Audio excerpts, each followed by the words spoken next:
السلام علیکم۔ پچھلی ویڈیو میں ہم نے سلطنت عثمانیہ کی بنیاد رکھنے والے عثمان غازی کی زندگی کے مختلف ادوار اور ان کے کردار پر روشنی ڈالی تھی۔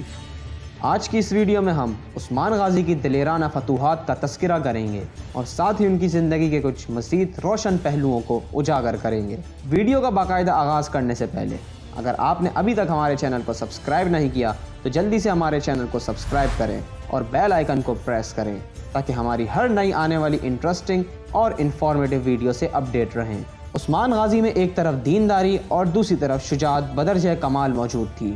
عثمان خان کو اپنے تخت نشینی کے بعد ہی حاسدوں اور رقیبوں کی عداوت اور سازشوں کا بھی مقابلہ کرنا پڑا۔ عثمان نے کسی موقع پر بھی کمزوری یا خوف کا اظہار نہیں کیا۔ انہوں نے اپنے آپ کو ہر موقع پر بے خوف اور نڈر ثابت کیا۔ چنانچہ جب عیسائیوں نے شروع ہی میں قونیہ پر حملہ آوری کے لیے فوجیں فراہم کی تو عثمان نے امرائے سلطنت کو جمع کر کے مجلس مشاورت منعقد کی۔ اس موقع پر عثمان خان کا چچا یعنی ارطغرل کا چھوٹا بھائی بھی جو بہت بوڑھا تھا موجود تھا۔ اس نے اپنی رائے ظاہر کی کہ عیسائیوں کے مقابلے میں ہم کو فوج کشی نہیں کرنی چاہیے بلکہ جہاں تک ممکن ہو صلح کے ذریعے اس جنگ کو ٹال دینا چاہیے۔ اگر جنگ برپا ہوئی تو اندیشہ ہے کہ منگولوں اور رقیب ترک سرداروں کی فوجیں بھی عیسائیوں کے حملے کو کامیاب بنانے کے لیے ہماری سرزمین پر چڑھائیاں کر دیں گی اور ہم ان سب کا بیک وقت مقابلہ نہیں کر سکیں گے۔ عثمان نے اپنے چچا کی زبان سے یہ پست ہمتی پیدا کرنے والا مشورہ سن کر فوراً بلا تعمل اپنی کمان میں تیر چھوڑ کر اپنے چچا کا کام تمام کر دیا۔ اس نظارے کو دیکھ کر کسی کو بھی جرأت نہ ہوئی کہ جنگ اور حملہ آوری کے خلاف رائے ظاہر کرے۔ عثمان نے سقاریہ کے ایک اہم بازنطینی قلعے کراچا حصار کی جانب پیش قدمی کی جہاں ان کے دشمنوں نے بلیجک نامی ایک مقام پر ان کے خلاف سازش کی تھی۔ بلیجک کا حکمران عثمان خان کا دوست تھا لیکن در پردہ وہ ان کے خاتمے کے در پہ تھا۔ اس نے اپنی لڑکی کی شادی میں عثمان خان کو مدعو کر کے ان کے قتل کا منصوبہ بنایا۔ عثمان کو ان کے ایک ساتھی کوسا مائیکل نے اس سازش سے آگاہ کر دیا۔ عثمان اپنے قبیلے کی 40 خواتین کے ساتھ اس شادی میں شریک ہوئے۔ یہ 40 خواتین دراصل عثمان کے نامور جانباز تھے۔ انہوں نے کمال مستعدی سے دلہن نیلوفر کو اپنے قبضے میں لے لیا۔ اس کی شادی بعد میں عثمان خان کے لڑکے اورحان سے ہوئی اور وہ مراد اول کی ماں بنی۔ اپنے غدار دوست کو قتل کر کے عثمان خان تیزی سے کراچا حصار پہنچ کر اس پر قابض ہو گئے۔ اس فتح کے بعد عثمان خان کی طاقت مسلسل بڑھتی رہی۔ ایک دوست کی غداری نے عثمان خان کو اناطولیہ کی اہم ترین شخصیتوں میں لا کھڑا کیا۔ اس فتح سے پہلے عثمان یا ارطغرل غازی کی حیثیت مختصر علاقے کے ایک قبائلی سردار کی سی تھی جو پہلے کراچا طاق اور پھر سوگد میں سیدھی سادی زندگی بسر کرتے تھے۔ ان کے ہمراہیوں کی تعداد 400 کے لگ بھگ تھی۔ ان کے تعلقات اپنے ہمسائیوں کے ساتھ دوستانہ رہے لیکن کراچا طاق کی فتح کے بعد عثمان کے حوصلے بلند ہوئے اور انہوں نے فتوحات کی طرف قدم بڑھایا۔ ان کے سپاہیوں کی تعداد میں اضافہ ہونا شروع ہوا اور کچھ عرصے بعد تاریخ کے صفحات پر ایک ایسی قوم کے تذکرے ہونے لگے جو ترک نہیں کہلائی بلکہ اپنے سردار کے نام پر عثمانی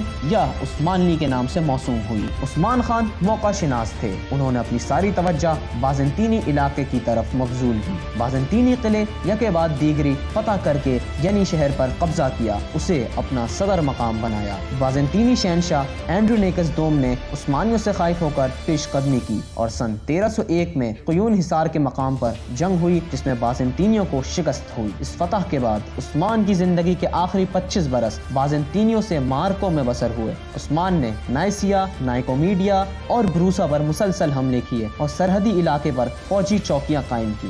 سن 1317 سے سن 1326 تک عثمان خان نے بروسا کا محاصرہ جاری رکھا۔ قیصر روم اینڈرونیکس دوم نے بروسا کو بچانے کی بہت کوشش کی اور منگولوں سے مدد طلب کی۔ غازان خان سے مراسلت کی اور غازان خان سے اپنی بہن میریا کی شادی کا بھی اعلان کر دیا۔ منگول یقیناً مدد کرتے لیکن وسط ایشیا میں ترما شیرین خان سے غازان خان کے جھگڑے، مغربی ایران کے عمرہ سے مصروف پیکار، مصر کے مملوک عمرہ سے خطرے کے علاوہ منگولوں کی توجہ بر صغیر پاک و ہند کی طرف تھی جو عثمانیوں سے قریب تر تھا۔ بروسا کا محاصرے میں عثمان خان کو ایدین، منتشا، سارو خان، درمیان اور قراسی کی ترکی ریاستوں کی مکمل حمایت حاصل رہی۔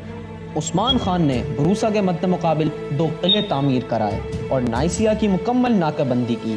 سن 1326 میں بروسا فتح ہوا، مگر صرف فتح کی خبر سن سکے۔ لین پول لکھتا ہے کہ عثمان غازی صرف بروسا کی فتح کی خبر سننے کے لیے زندہ تھا۔ اس کی آخری خواہش یہ تھی کہ اسے بروسا میں دفن کیا جائے۔ عثمان غازی نے 38 برس حکومت کرنے کے بعد 68 برس کی عمر میں سن 1258 میں وفات پائی اور بروسا میں ان کی تدفین کی گئی۔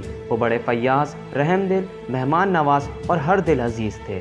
ان کی تلوار اب تک محفوظ ہے اور ہر تخت نشین ہونے والے سلطان کی رسم تاج پوشی کے وقت باندھی جاتی تھی اور ساتھ ہی یہ دعا بھی کی جاتی تھی، اللہ اس میں عثمان جیسی صفات پیدا کرے۔ عثمان خان عسکری امور سے بخوبی واقف تھے۔ دشمن کے علاقوں میں رفتہ رفتہ بڑھ کر ان کی قوت کو 2 حصوں میں تقسیم کرتے، جس کے باعث دشمن کا اتحاد ختم ہو جاتا۔ کراچا حصار کی فتح، قیون حصار کا معرکہ اور بروسا کی فتح میں عثمان خان کی عسکری صلاحیتوں کا نمایاں دخل ہے۔ غیر مسلم رعایا سے عثمان کا سلوک روادرانہ تھا، عوام کو سہولتیں حاصل تھیں۔ عثمان خان نے سرحدوں، قلعوں کی تعمیر کی، عمارتیں اور مدارس بنوائے، علماء اور افسروں کا تقرر کیا۔ عدل و انصاف اور بہتر نظم و نسق کی بدولت لوگ ان کے عہد میں بہت خوش تھے اور کسی سردار نے بغاوت نہیں کی۔ ایفائے عہد عثمان خان کا خاص وتیرہ تھا، جسے امان دیتے اس کے خلاف کوئی قدم نہ اٹھاتے۔ انہوں نے کوئی دولت جمع نہیں کی، مال غنیمت میں غربا اور یتیم کا حصہ نکالنے کے بعد باقی